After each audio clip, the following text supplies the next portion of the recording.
What's good with y'all young boys? Hey, y'all know what Dallas Gamer back in the building. Come on now. The whole time, I'm about to start calling y'all young boys. I'm about to start calling y'all peasants, bro. Because like, that's like my thing right now. But anyway, come on now. Y'all seen Misfits 10, bro. The prime card, right? We got to see this. You know what I'm saying? We going to have to react to this. Because if you seen it, you know what happened, right? Finally, we witnessed the greatest event in the history of YouTube For sure. boxing. Hey, that's This without a tournament doubt. had it all. Knockouts, exciting fights, comebacks, madness, and controversial decisions. Yep. Now, let's break it down. SX versus DGT. The tournament kicked off with a bang as DGT scored a knockout in the very first round against the debutante, SX. This victory set the tone for the entire tournament and pumped up the excitement. Astrid Wet versus Alexia Grease. Astrid Wet took the baton from DGT and dropped her opponent in the first round, earning a 10-8 round. However, in the subsequent rounds, Alexia started pressing harder. But no matter how much pressure Alexia applied, she was up against one of the most robust theories in human history. The theory that adult industry workers can take a beating continued to prove itself. Astrid wasn't fazed by the shots to the face and didn't go down, countering effectively. As a result, she won by decision, maintaining her undefeated record and holding onto her championship. Hey, However, Astro the Beast, bro. I ain't gonna many lie. disagreed with this decision, with the audience favoring Alexia. Yeah. This was just the beginning of the strange decisions in this event. Bro, let's talk about it, right? Let's talk about it. Cause these judges were pathetic, bruv. Literally. These judges were pathetic. I don't even know what was going. Hey, he gonna talk about it, but these judges were on some bull. This entire you know what I'm saying? Really, truthfully, let's talk. Who Let's do hear you him talk think about can that. dethrone the crossover boxing queen, Astrid Wet? Tempo Arts versus Chase Demore. I didn't see this fight. The fight for the title of the world's baddest influencer or heavyweight champion. Young Tempo Arts faced the formidable Chase Demore. The action in this fight lived up to its name, with both fighters eager to take the title home. At Why is first, she talking like Arts this? launched successful attacks, prompting Chase to realize that he couldn't beat Tempo. Arts purely on technique. He started pressing him against the ropes, leading to a broken nose for Arts. However, it seemed like this woke him up, and he landed some good overhands. Such an active round resulted in both fighters coming out tired in the second round, especially Chase, I ain't gonna lie. You can really hear how who essentially didn't throw scripted this anything video is, and bro. lost that round. When As he's the talking, third it's round crazy. started, it became clear that Chase Demore had simply taken a breather in the second round. Here, he engaged in the fight and confidently took the third round. However, it was noticeable that the heavyweights were getting tired. Tempo Arts decided to rectify his mistake in the third round and started fourth round faster. However, he quickly ran out of gas, and Chase's clinching, which leaned heavily on him, made Tempo How Art did they make gas this video, bro? For ever real. faster. With a score of 3-1, Chase Demore won and became the world heavyweight champion. Or so I would say, I'm about to if say, the like, no judges way. had watched the same fight as everyone else on this planet. However, for some reason, 2 out of 3 judges gave the victory to Tempo Arts. Swarms versus Ed Matthews. Originally, Hey. the legendary Swarms was supposed to have The a legendary rematch against Swarms. Ryan Taylor. However, Ryan got himself into prison to avoid punishment from the greatest. As a result, the brave Ed Matthews stepped in. Swarms respected this decision, so he decided to sit down in the first seconds of the fight, ensuring Ed didn't get tired and gifted him a victory for his bravery. Man. Another legendary act from the greatest. Wasabi LMAO versus Los. Alright, hey. I was gonna see what he was gonna say about the Swarms fight, but come on, bro. Swarms is the I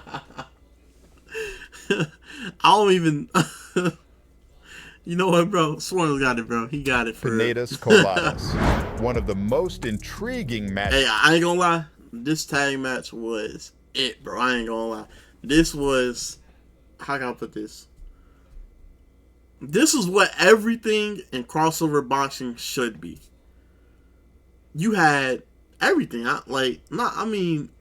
This is like, a fight for real. For the title of team champions began in an exhilarating fashion. Despite B-Dave saying he wouldn't step into the ring against LMAO, he surprised everyone by accepting LMAO's challenge and starting the fight. However, the technically proficient Niche overpowered him and forced the legendary Pineda into the ring. Pineda immediately showed who's the boss with his attacks, Pineda really forcing did put Niche that thing to call on, his team partner. Alex Wasabi entered the fight with incredible energy and immediately knocked down Pineda. Alex reminded everyone of his Venom mode. His incredible aggression prompted the Mexican to call for B-Dave's help, but Alex continued his incredibly aggressive attacks. However, in a surprising turn of events, Alex went down, and B-Dave accidentally hit him with a knee to the jaw. The referee counted it as a knockdown, making it an incredibly entertaining fight. Initiative shifted back and forth, with all fighters giving their all. Either team deserved to win this fight because it was a close and exciting match. However, the judges scored it a draw. What do you think? Was this a deserved result? I'll put it to you like this. I think the draw was fair because they can go back to it. I'm not sure what they're going to do with the title, with the actual titles, but I think the draw there was fair because you really couldn't give one team like the edge over the other unless you're like truly trying to like nitpick every little detail, which if you're doing that, you're a loser and nobody really likes you for real. But I think really that tag match was what I expect from crossover boxing, right? I want action, back and forth, right? Now, having a winner would have been nice, but though all four of them, really, truthfully, they really put their like best foot forward, and you know what I'm saying, you gotta respect that, right? You know what I'm saying? Whindersson Nunes versus my mate Nate. The moment of the most international bout arrived, featuring Brazilian Nunes against Thai legend, my mate Nate. From the very beginning, Nate impressed everyone. Yeah, so he's slowing it down so he don't stutter his words again. What did he say? My Nate mate, or everyone. He had never looked so precise and fast before. Yeah. He moved excellently, attacking with 1-2, and it seemed like he could maintain this pace against Nunes. However, the Brazilian's game plan became evident. He used his pressing style and solid defense to wear Nate down. I think honestly, Nunes had probably the best defense. It's really, I think he had the most solid defense on the whole card. He really did. He juked and he defended really well. For the first few rounds, and then like the fourth one, adding powerful body shots. Essentially, Nate was working on head strikes, while Nunes invested in future attacks to the body. Yeah, he was really destroying that boy. Those investments proved to be insufficient. Apparently, as Nate kept his head well guarded. Because of this, Nate managed to outscore his opponent. And in terms of the number of punches thrown, Nate outperformed the Brazilian. Thanks to this, he deservedly won by decision, showcasing remarkable progress compared to his fight against King Kenny. So I don't mind that Nate won. I would have rather seen Nunes win, only because he had way more significant strikes than Nate, right? So let me break it down to you like this. a regular, you know what I'm saying, a regular punch could be like a little jab, right? That they count that as like if you connect, that's a punch. That's really what Nate was doing, right? He had a lot of volume, right? But not really that many punches that be like, oh, and like I'm talking about like the, you know what I'm saying, like the ones that like rock somebody. Nunes really was like destroying that boy's body, and like I don't want to, no homo, pause on that, but he was really up in him for real. You know what I'm saying? Like he was like in him like for real. I think maybe because he didn't have as many really hard strikes to the head as he probably should have in this fight. Nunes really only worked the body. He probably threw like 20 headshots, and like the other 60 was to the body. And he really hit. He hit like probably like I don't know, 20 really solid ones. Like you can see at the end of the fight, my man Nate was really like wincing and like struggling like in the fight because this man Nunes was putting it on for real. You know what I'm saying? Honestly, you can get a body knock, like you can get a knockout from body shots. Honestly, you get one good clean shot to the liver or something, man, you're going down, bro. You take a liver shot, take a liver punch, you're going down. There's no regardless of the outcome. It was an extremely technical and interesting bout. It was very fighters appeared composed and fast. If you enjoy technical fights, I highly recommend watching it. Yep. King Kenny versus Anthony Taylor. This is a fight. I ain't gonna lie. Ah, man. So if you seen the card, which I'm assuming you have, you just want somebody breaking out for you. Anthony Taylor, really, he honestly, I think him and Salt Poppy, they had the same game plan. I would assume, from what I saw, really just get up in there and throw punches. And honestly, King Kenny and Slim, really, they couldn't really, especially Kenny. And I honestly don't know why they keep hyping up Kenny. Honestly, from his fights, what I've seen is like, he's like there, you know, he's always in the fight, but he's never really winning the fight, you know what I'm saying? Unless he gets a knockout or whatever. But the fact that they keep putting him in the car, this has to be nepotism at this point, right? Just because they like him or whatever. But honestly, from what I've seen, the skill isn't really matching the hype. Anthony Taylor destroyed him. A fight for the world championship in the light heavyweight division between MMA fighter and you know what the crazy part is?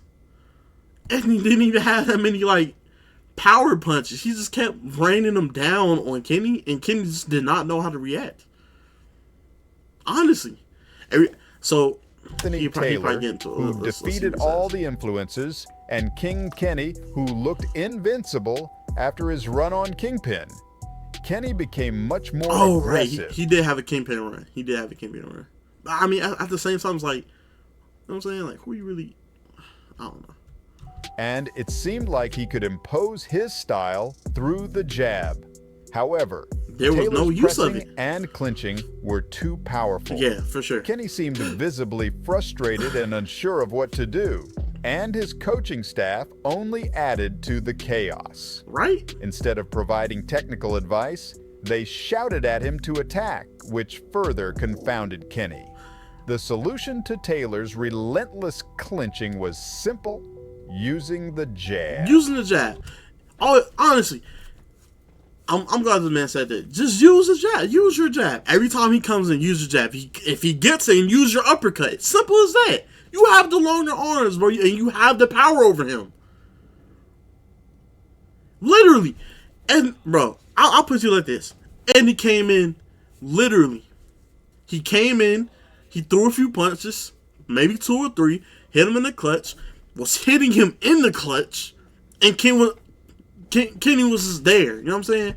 He was there taking it the entire time. He was like, oh, so his corner was like yelling at him to throw back, right? And Kenny's response is, he's pressing me too hard. I can't. What can I do? You know what I'm saying? There's nothing I can do. But he was in that ring giving up, bro. And that's what I really don't understand, because and you know what? This is what film does for you, yeah?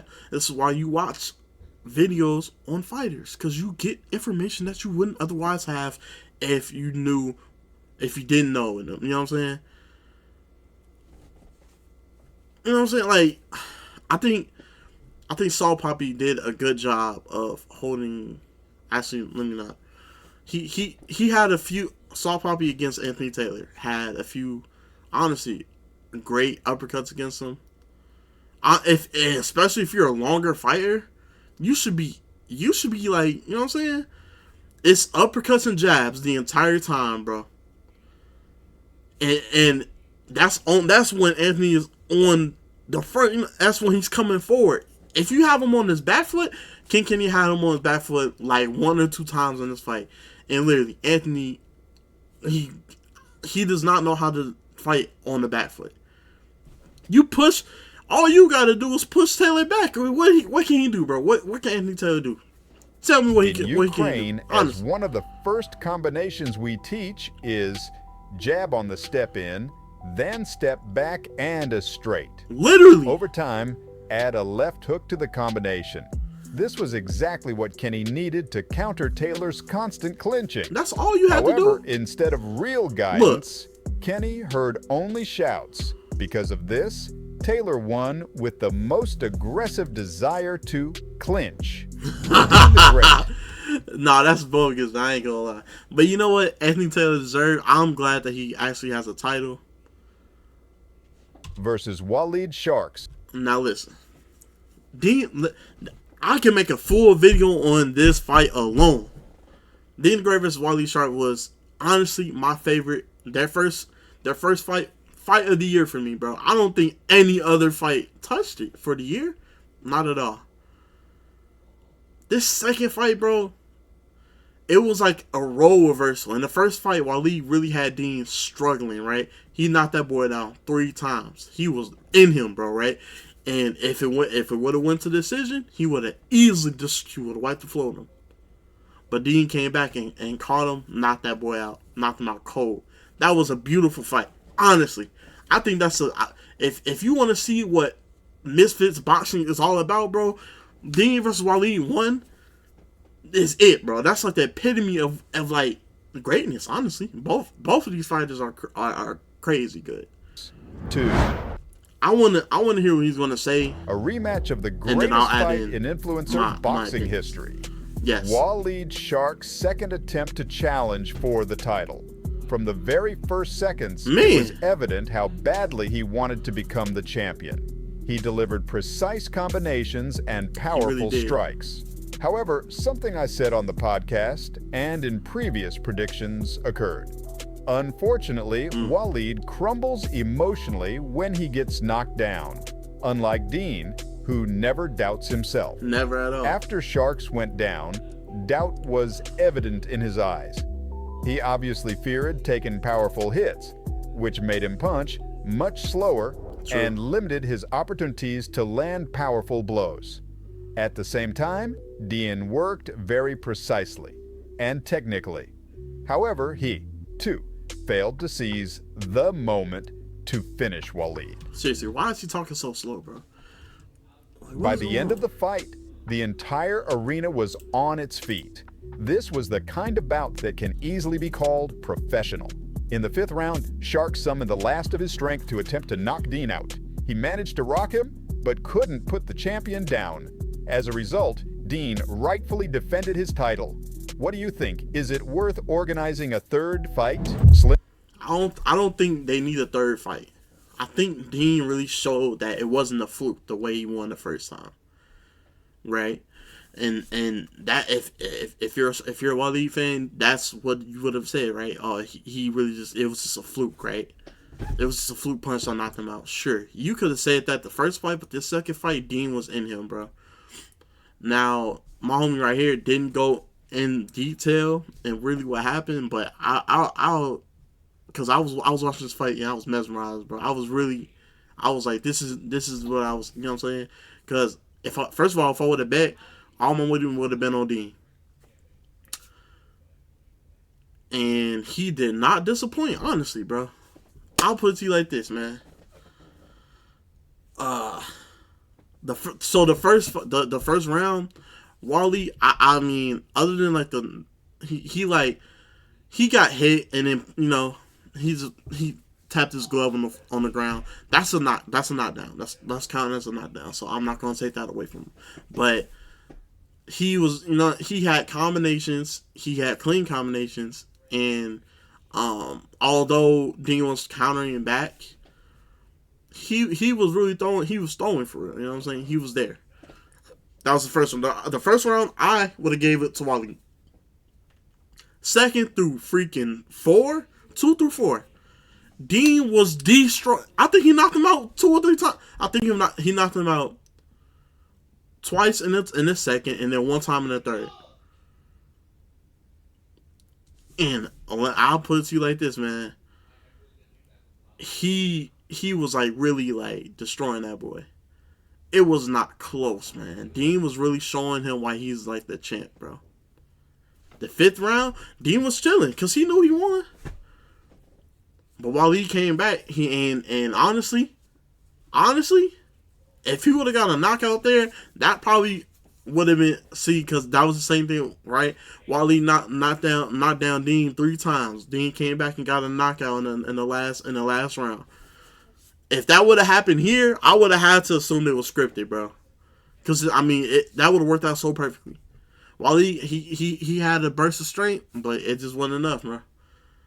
Dean won, and deservedly so, man. Honestly, for me, fight of the night. Slim versus Salt Papi. First of all, and let me get here too. Let me get here too. The way y'all disrespected Slim was insane, bro. What was it? Y'all had Salt Papi. It was like what? It was like 73 to 27. Like 73% of fans was like on Salt Papi. So I'm like, no way, right? I'm like, have y'all not seen? Y'all been underestimating Slim his entire run. Y'all just been underestimating him. Think he's gonna lose here. Think he's gonna lose there. Oh, it's a big fight. He's gonna lose here. And he comes back and what happens? He knocks niggas out. Shame on y'all. Literally. Fight for the middleweight championship between 2 fighters who were friends but are now battling each other for the title of the best. Despite Salt Papi's completely new look, his fighting style remains the same. No jabs, just a left straight and a right hook. But now he has learned to use his weight during clinches. That's exactly how he worked from the very first round. It was clear that Slim struggled to deal with Salt Papi's strength. However, Slim quickly adapted and started working the body with uppercuts while maintaining a tight guard. Slim didn't even throw jabs to keep his defense up and avoid a powerful punch from Salt Papi. Once Slim found the moment when Papi tired out, he immediately started using his jab. This is when he began to set up his attacks and hide the straight punch. Thanks to this, he managed to shock the world and knock out Salt Papi. Slim once again proved that he is one of the best in the world. He got a knockdown and a knockout, bro. And y'all still underestimate him? Come on, keep it above 50, bro. If you just don't like him, just say that, bro. But at this point, you underestimating Slim is insane, bro. Insane, bro. For Salt Papi, this is his 2nd consecutive lesson that it's time to progress and add new weapons to his arsenal. Honestly, you know what? When I seen that he was lighter than Slim, it was like, where did his power go, right? And I think that was what they were saying on commentary. It was more like, when you lose weight, you lose the power in your hand unless you adjust and work out even harder to, retain that power, which your power goes down with weight. You know what I'm saying? That's just facts. That's why heavyweights do not fight lightweights. That's why heavyweights do never fight cruiserweights. You know what I'm saying? Because the difference there is just crazy, right? But I think Slim really did lose, because honestly, if he was like at his like former weight going against Slim, I don't know, man. Because the way he was catching Slim in combinations, Slim was like rocked, And I was scared. I was scared at first. I'm like, yo, like those first 2 rounds, Saul was really piecing them up. But I think he lost the power to finish him off. It would have been, hey, honestly, he probably would have knocked him out in the first round if he had that power. You see what I'm saying? And that's the downside with losing so much weight. You know what I'm saying? And this is true. Your power goes down, bro. And now it's time to talk about the double main event. Honestly, you know what? I gotta say this. I think Dean versus Waleed, that should have been, it should have been a triple main event. Honestly, I would have put them in the spot before Logan versus Dylan. Honestly, that's what I would have did. Logan Paul versus Dylan Dennis. Nah, in this event, 3 fighters, including Logan Paul, walked into the ring to the song Many Men by 50 Cent. However, everyone except Logan lost. Can Paul break the curse? Right from the face-off, it was evident that Logan was under immense pressure. It's clear that Logan is nervous. Why would you say that, bro? That's a lie. Because the first round, Dylan, threw like 2 punches, bro. He was looking like, what's his name, last year. What's his face? I can't recall his name right now. But all he was doing was defending, and he thought he won. Even hesitant to throw punches, despite Dylan walking behind a high guard. Right. Logan's jabs and straights are on point, which gradually adds to his confidence. But you can see that he's rushing due to nerves, while Dylan is banking on Logan getting tired. Are you joking? Nerves? I don't know, man. I think he was just being cautious because you never, again, in a fight, any fighter has a puncher's chance. So, hey, Dylan probably could have caught him off guard with something. He was just being cautious. That's all that was, man. He was waiting on him. Honestly, I think he was just waiting on him to put that guard down. However, fatigue never seemed to affect Logan. Not in at the second all, round, he worked effectively on Dylan's head and body. By the third round, there were visible cuts on Dylan's face, and his antics no longer impressed anyone. So, he decided to lie on his back and spread his legs in front of Logan, which earned him the title of Dildo Dylan once again. While Dylan pretended not to care about the fight, Logan was dominating him as he pleased. Towards the end, Dylan unsuccessfully tried to mimic Nate Diaz. Despite being a 4-time Brazilian Jiu-Jitsu champion, none of his takedowns succeeded. Right? Logan stuffed his takedown. Logan stuffed his single leg, bro. How can you let that happen? And you're a 4-time and no guillotines were locked in. It seemed impossible to lose all your reputation in just 6 rounds, but Dylan Dennis proved that anything is possible. Yo, I ain't gonna lie. That 6th round was just insane, bro.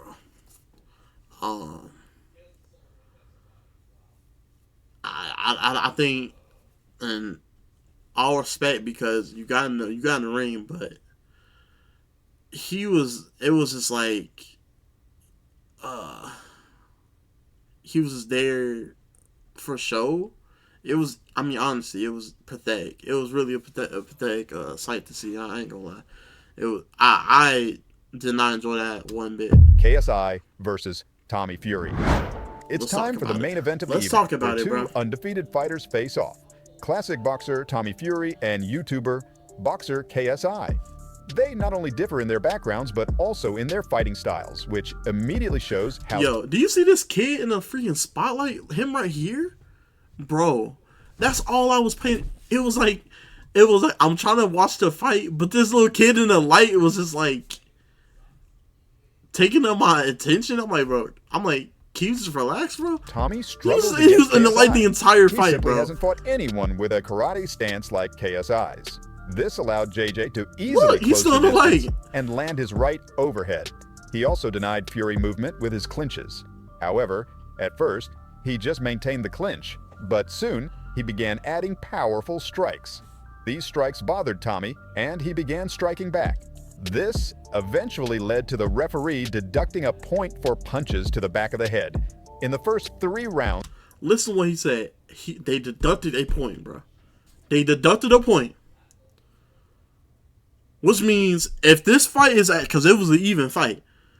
If it's an even fight and you have a point deducted, that means the person who didn't have the point deducted wins, bro. Is that a hard concept to understand?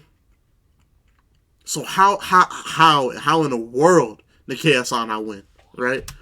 Fury couldn't figure out how to deal with KSI's unique style. It's visible that he initially wanted to catch KSI with a left hook when JJ closed the distance, but it wasn't working. Only in the second half of the fight did Tommy understand that he needed to throw a quick jab and then enter the clinch himself. Yeah. Essentially, he started mirrored back. KSI's game plan. Yeah.